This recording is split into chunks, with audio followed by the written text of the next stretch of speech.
About the trigonometric ratios of complementary angles.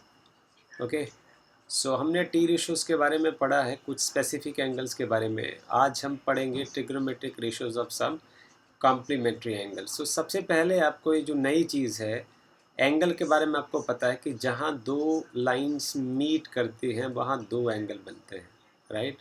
So this is one angle and this is another angle, okay.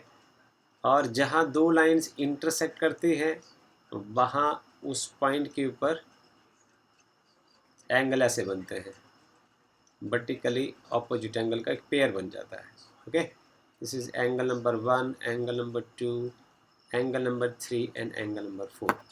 So now first is, ये तो लगा कि angle कैसे बनता है।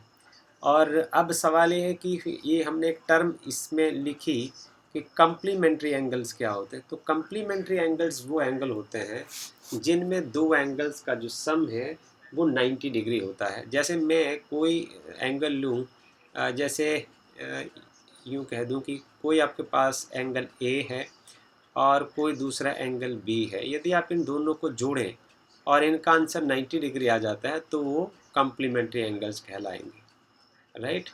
Angle A and B are complementary angles, okay. So the two angles are said to be complementary if their sum is equal to 90 degree.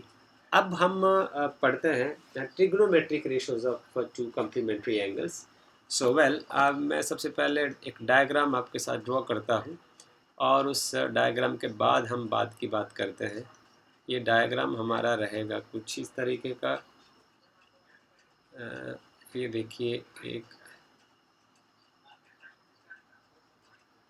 एक हमारे पास एक राइट ट्रायंगल है which is right angle at B. So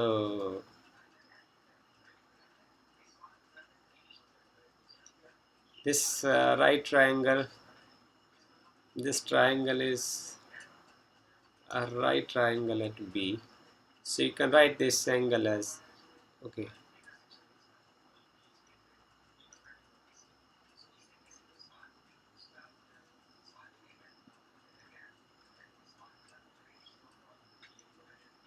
now this is now more correct and we can rub it.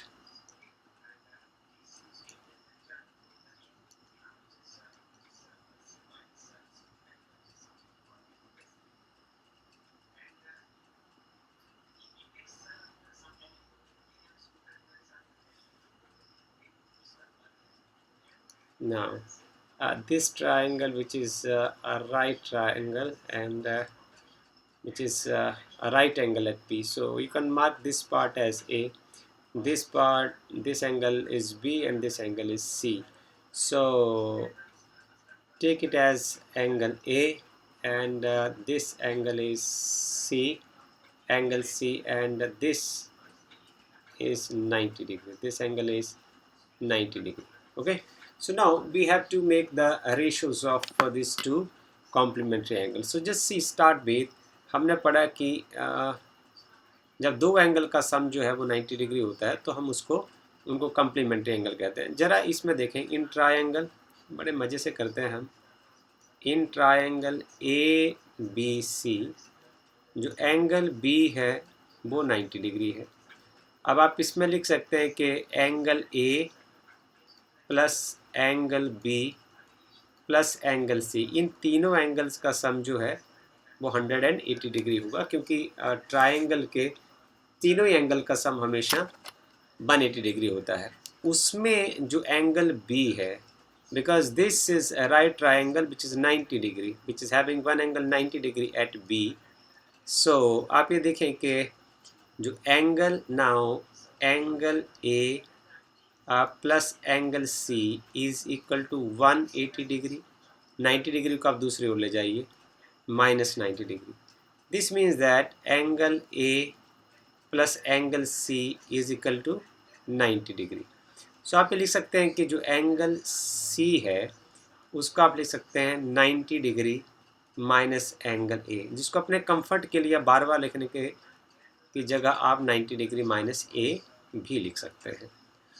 अब हम क्या करेंगे कि हमने पहले जब टी रेशियोज़ का कंसेप्ट सीखा था तो हमने जैसे फॉर एग्जांपल कि हमने साइन ऑफ ए निकालना है, हम सबसे पहले निकालते हैं साइन ऑफ ए।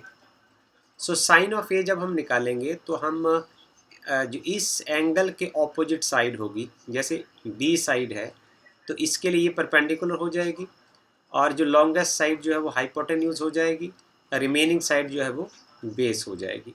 तो सबसे पहले हम इसकी बात करते हैं। जब हम एंगल एट ए लेते हैं और जो एंगल सी हुआ, अब जरा इसको गौर से देखिए कि जो एंगल सी हुआ अब इसका एक नया नाम और हो गया 90 degree minus A. So you can write now this angle C is equal to 90 degree minus A. इसकी जगह अब आप ये भी लिख सकते हैं। ओके, सो अब हम पहले टी रेशियोज बनाते हैं। हम सबसे पहले angle A, sine of angle at A निकालते हैं। तो ये मेरे पास आएगा sine of A is equal to, तो इसके लिए परपेंडिकुलर होगा बी सी, ये देखिए बी सी, और हाइपोटेन्यूज होगा ए सी। राइट, पहली रेशो हो गया। उसके बाद हम निकालते हैं कोसाइन ऑफ ए, तो हो जाएगा बेस अपॉन हाइपोटेन्यूज। तो बेस की जगह मैं एक कहूँगा कि ये ए बी, और हाइपोटेन्यूज की जगह हो जाएगा ए सी। अब ऐसे ही आप tan ए निकाल लीजिए, तो tan ए क्या होगा, परपेंडिकुलर अपॉन बेस हो जाएगा, तो ये हो जाएगा बी सी अपॉन, और बेस हो जाएगा ए बी हो जाएगा। ओके, और बाकी यदि आप इसको आगे ले जाना चाहते हैं तो साइन का उल्टा कोसिकेंट हो जाएगा, तो वो जो कोसिकेंट ए होगा वो इसका उल्टा कर दीजिए इस पार्ट का, तो ये हो जाएगा A C upon B C हो जाएगा। और जो सीकेंट ए होगा वो कॉस का उल्टा हो जाएगा, तो वो हो जाएगा A C upon A B हो जाएगा। और यहाँ से आ जाएगा कॉट ए, और ये हो जाएगा कॉट ए हो जाएगा A B upon B C हो जाएगा। सो ये टी रेशोज़ हमारे पास हुई यदि हम एंगल एट ए सेलेक्ट करते हैं। पर यही टी रेशोज़ यदि हम एंगल एट सी सेलेक्ट करते हैं तो वो क्या होंगी। अब ज़रा देखिए, यदि हम एंगल एट सी सेलेक्ट करते हैं तो क्या फ़र्क पड़ने वाला है। इस स्टेज के लिए मैं ब्लू कलर का इस्तेमाल करता हूँ। यदि हम एंगल एट सी सेलेक्ट करते हैं तो इस एंगल के जो ऑपोजिट साइड है, ये वाला पार्ट जो है, अब ये वाला पार्ट जो है वो परपेंडिकुलर हो जाएगा, और ये वाला पार्ट जो है अब बेस हो जाएगा। Side adjacent to the angle is the base, और जो हाइपोटेन्यूज है वो अनचेंज रहेगा। ओके, तो बेस और परपेंडिकुलर जो है वो एक्सचेंज हो जाएंगे। अब आप यहाँ देखें कि अब आप एंगल एट सी है ना, तो यहाँ निकालेंगे आप टी रेशो, साइन ऑफ सी में लिखूँ तो साइन सी का अलग नाम है साइन, इसको मैं ऐसे लिख सकता हूँ 90 डिग्री माइनस ए।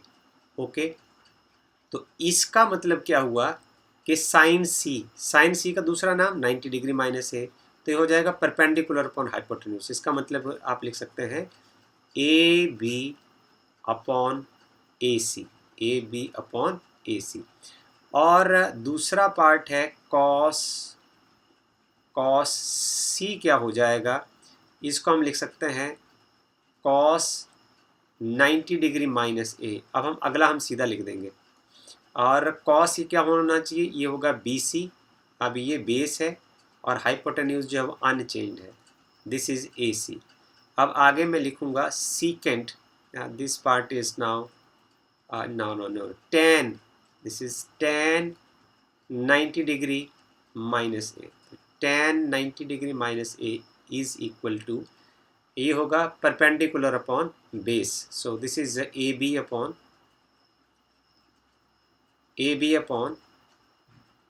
B C. और जो कोसिकेंट है, अब यहाँ लिखें आप, कोसिकेंट आपके पास है 90 डिग्री माइनस ए। कोसिकेंट क्या होगा, अब साइन का उल्टा होगा, ये हो जाएगा A C upon A B, A C upon A B.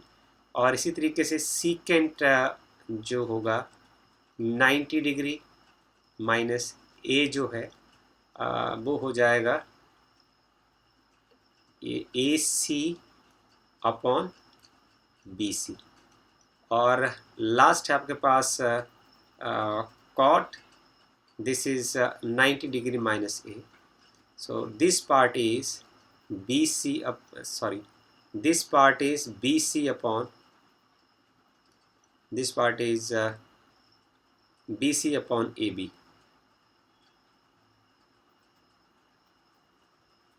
BC upon AB. So cot 90 degree is the opposite of this is BC upon AB. अब हम जरा गौर से देखें कि जरा इसका कंपैरेटिव स्टडी करते हैं। यहाँ ये इक्वेशन बताती है कि जो साइन ए है वो BC अपॉन AC के बराबर है, ओके। और यहाँ ये बताता है कि जो साइन 90 डिग्री माइनस ए जो है वो AB अपॉन AC के बराबर है। जरा इधर देखिए अब, यहाँ AB अपॉन AC जो है वो इसके बराबर है। ये देखिए जरा, इसका मतलब क्या हुआ कि यदि इनकी राइट हैंड साइड बराबर है तो इनकी लेफ्ट हैंड साइड भी बराबर होगी, राइट। तो मैं ऐसे लिख सकता हूँ कि साइन 90 डिग्री माइनस ए जो है वो किसके बराबर होगा, कॉस ए के बराबर होगा। This is equal to cos A. यहाँ देखिए A B sorry B C upon A C, यहाँ बी सी अपॉन ए सी है कॉस 90 डिग्री माइनस ए के बराबर। दूसरी ओर बी सी अपॉन ए सी किसके बराबर है, बी सी अपॉन ए सी जो है वो साइन ए के बराबर है। इसका मतलब ये दोनों भी बराबर होंगे। ये देखिए ज़रा, इसको क्रॉस कर दीजिए आप, ये इसके बराबर है। आगे यदि हम चलें तो हमारे ये बताता है ये रेशियो जो है वो tan 90 डिग्री माइनस ए जो है वो A B upon B C के बराबर है। और इधर देखिए ज़रा, A B upon B C के बराबर कौन सी साइड है, A B upon B C. ये देखिए A B upon B C जो है वो इस साइड के बराबर है। ये देखिए आप, इसको कर दीजिए, मिला दीजिए, ओके। तो यदि इनकी राइट हैंड साइड बराबर है तो इनकी लेफ्ट हैंड साइड बराबर होगी। इसका मतलब ये पार्ट जो है वो कॉट ए के बराबर होना चाहिए। आगे चलिए, आगे हम चलते हैं। कोसीकेंट जो है, कोसीकेंट 90 डिग्री माइनस ए, ये वाला पार्ट जो है ए सी अपॉन ए बी के बराबर है। अब आप देखिए इधर ए सी अपॉन ए बी के बराबर कौन सा पार्ट है, ए सी अपॉन ए बी। ये देखिए सीकेंट ए के बराबर है ये। So A C upon A B, so cosecant 90 degree minus A is equal to secant A के बराबर है। आगे देखिए सीकेंट जो है, secant 90 degree minus A is equal to, ये A C upon B C के बराबर है। इधर देखिए जरा, ए सी अपॉन बी सी किसके बराबर है, ए सी अपॉन बी सी। ये देखिए आप इधर क्रॉस कर दीजिए। So this is equal to cosecant A, this is equal to cosecant A. और लास्ट में है आपके पास cot 90 degree minus A, this is cot 90 degree minus A is equal to B C upon A B. So ये B C upon A B वाली side देखिए, ये देखिए tan ए जो है ये हो जाएगा, this is equal to tan A. So ये नई रेशोज आपके पास बनी और यहाँ से आपने बड़ी मज़ेदार चीज़ सीखी और आपको पता चल जाता है आपके जो फार्मूला है वो बनता किस तरीके से लोगों को पता होता है कि मैथमेटिक्स पढ़ने वालों को पता होता है कि साइन 90 डिग्री माइनस ए की जगह आप कॉस ए लिख सकते हैं और कॉस 90 डिग्री माइनस ए की जगह आप साइन ए लिख सकते हैं, tan 90 डिग्री माइनस ए की जगह आप कॉट ए लिख सकते हैं और कोसेकंट 90 डिग्री माइनस ए की जगह आप सीकेंट ए लिख सकते हैं। और इस तरीके से आप बाकी रेशियोज बना सकते हैं। और अब हम कुछ, आप यदि चाहें तो आप किसी फार्मूला के लिए आप चेक भी कर सकते हैं। हम यहाँ देखें, यदि फॉर एग्जांपल कि मैं इस वाले फार्मूले को चूज़ करता हूँ कि क्या ये वाकई बराबर है कि नहीं। सो ट्राई फॉर यदि मान लो ए जो है वो 0 डिग्री है, यहाँ लगा के देखिए, आप देखेंगे साइन ए की जगह 0 डिग्री भर दीजिए। हमारे पास फार्मूला है कि साइन 90 डिग्री माइनस ए और कॉस ए की वैल्यू हमेशा बराबर होती है। तो हम भर के देखते हैं, ए की जगह 0 पुट करके देखिए, sine 90 degree minus 0 degree is equal to cos 0 degree. तो 90 degree minus 0 degree sine 90 degree आ जाएगा। So this part is sine 90 degree and this part is cos 0 degree. So cos 0 degree, you know that sine 90 degree is equal to 1 and cos 0 degree is also equal to 1. This means this formula is valid. अब आप इसी फार्मूले को आप check करके देख लीजिए. If a is equal to 90 degree तो आप यहाँ पुट करिए साइन 90 डिग्री माइनस a की जगह 90 degree and this is equal to cos 90 degree. So 90 degree minus 90 degree is 0. So this is sine 0 degree is equal to cos 90 degree is equal to is मैं ऐसे लिख देता हूँ पहले तो. This is cos 90 degree. Sine 0 is 0 and cos 90 degree is 0. So this is what left hand side is equal to right hand side. So this means this formula is these t ratios are valid. ये जो T ratios हैं वो valid हैं. अब हम आगे कुछ सवाल करते हैं ताकि आपको एक अंदाज़ा हो जाए कि किस तरीके से ये फार्मूलाज जो है वो काम करते हैं. इसके लिए कुछ उदाहरण आपकी किताब पर दिए हैं. एक्सरसाइज में जाने से पहले हम इन एग्जांपल्स को समझने की कोशिश करते हैं और वहाँ से हम कुछ सीखेंगे. और जैसे आपको लगेगा कि आपको विश्वास आ रहा है तो आप सबसे पहले खुद एक्सरसाइज के सवाल कुछ करें वीडियो स्टॉप करके और उसके बाद देखें कि आपने इसको सही कर लिया है कि नहीं. So example number 9 of NCERT evaluate tan 65 degree और cot 25 डिग्री का जो रेशो है इसको आपने सॉल्व करना है. तो solution of the problem is like this. जो सोल्यूशन ऑफ द प्रॉब्लम जो है वो कुछ इस तरीके का होगा. हम यहाँ फार्मूला इस्तेमाल करेंगे. वी नो दैट हम ये बात जानते हैं कि जो cot A है, cot A को आप लिख सकते हैं tan 90 degree minus A. Okay. तो इसी तरीके से आप जो डिनोमिनेटर वाला पार्ट है, जैसे यहाँ A की जगह 25 डिग्री है तो आप जहाँ A दिखता है वहाँ 25 डिग्री लिख दीजिए.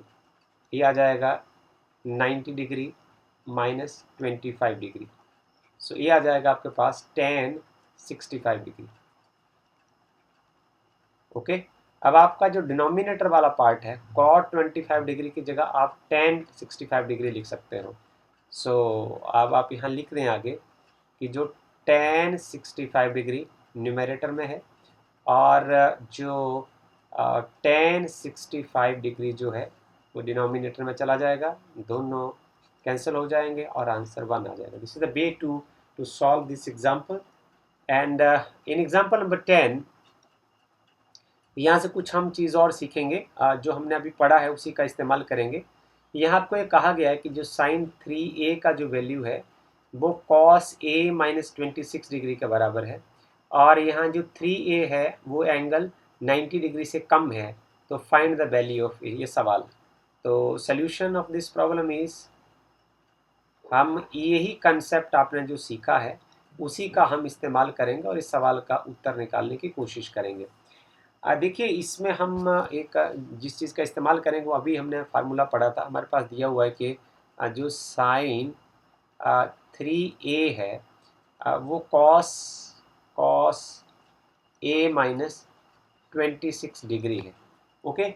अच्छा, हम एक सवाल इस तरीके से करते हैं कि जैसे मैं लिख सकता हूँ कि जो साइन 3a को ऐसे भी तो लिख सकता हूँ ना, कॉस 90 डिग्री माइनस है 90 degree minus this angle. Okay. अब हमें ये बताया हमें ये इक्वेशन जो है इक्वेशन नंबर 1 ये बता रही कि साइन 3a जो है वो कॉस a माइनस 26 डिग्री के बराबर है. जो इक्वेशन 2 बता रही है वो ये बता रही है कि साइन 3a जो है वो कॉस 90 डिग्री माइनस 3a के बराबर है. तो यहाँ हम लिखते हैं from equation 1 and 2 from equation 1 and equation 2 we have equation और 1 और 2 से यदि उनके लेफ्ट हैंड साइड बराबर हैं, देखिए दोनों के लेफ्ट हैंड साइड बराबर हैं तो उनके राइट हैंड साइड भी बराबर होंगी. तो मैं ये यहाँ लिख सकता हूँ कि कॉस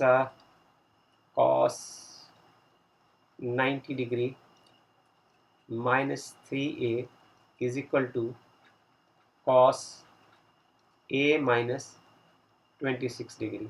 इसका मतलब क्या हुआ, यदि cosine of this angle is equal to cosine of this angle, cosine of 90 degree minus 3a is equal to cosine of a minus 26 degree. ये तभी संभव है यदि 90 degree minus 3a must be equal to a minus 26। तो आप इस part को उधर ले जाइए और इस पार्ट को इधर ले जाइए। अब मैं इसको ऐसे लिख देता हूँ, दिस इज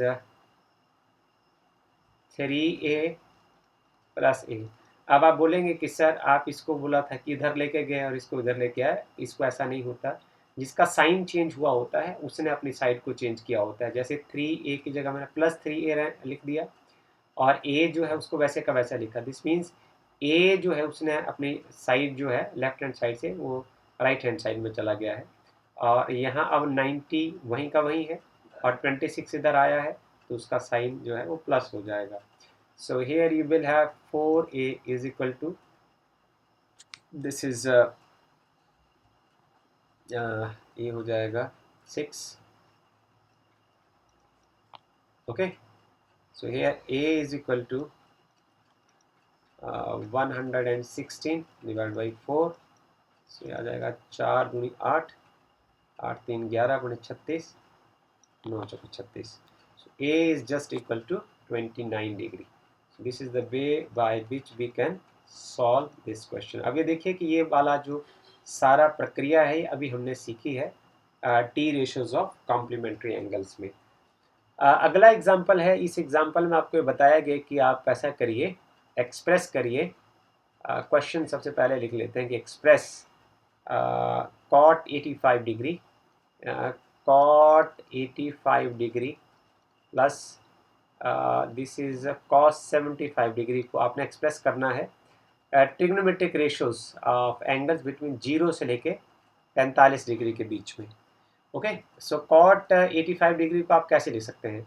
देखिए इसको छोटे एंगल में कैसे लिख देंगे आप, इसको आप लिख देंगे कॉट को, कॉट इसको हम ऐसे लिख सकते हैं कॉट 90 डिग्री माइनस 5 डिग्री, ऐसे लिख सकते हैं। और कॉस को आप लिख सकते हैं ये कॉस 90 डिग्री माइनस 15 डिग्री। तो जो कॉट 90 डिग्री माइनस थीटा होता है ना, वो होता है tan theta. This is tan 5 degree और cos 90 degree minus theta sine theta होता है। तो ये हो जाएगा साइन। अब थीटा वाला पार्ट कौन है? 15 डिग्री। और यहाँ थीटा वाला कौन था पार्ट? 5 डिग्री। तो इस तरीके से आप इस सवाल को एक्सप्रेस कर सकते हैं। अब देखिए ये जो रेशियो है अब ऑफ द एंगल्स 0 और 45 डिग्री के बीच में है। सो this is all about this 3 examples in the text. अब अगले वीडियो में हम एक्सरसाइज 8.3 की बात करेंगे।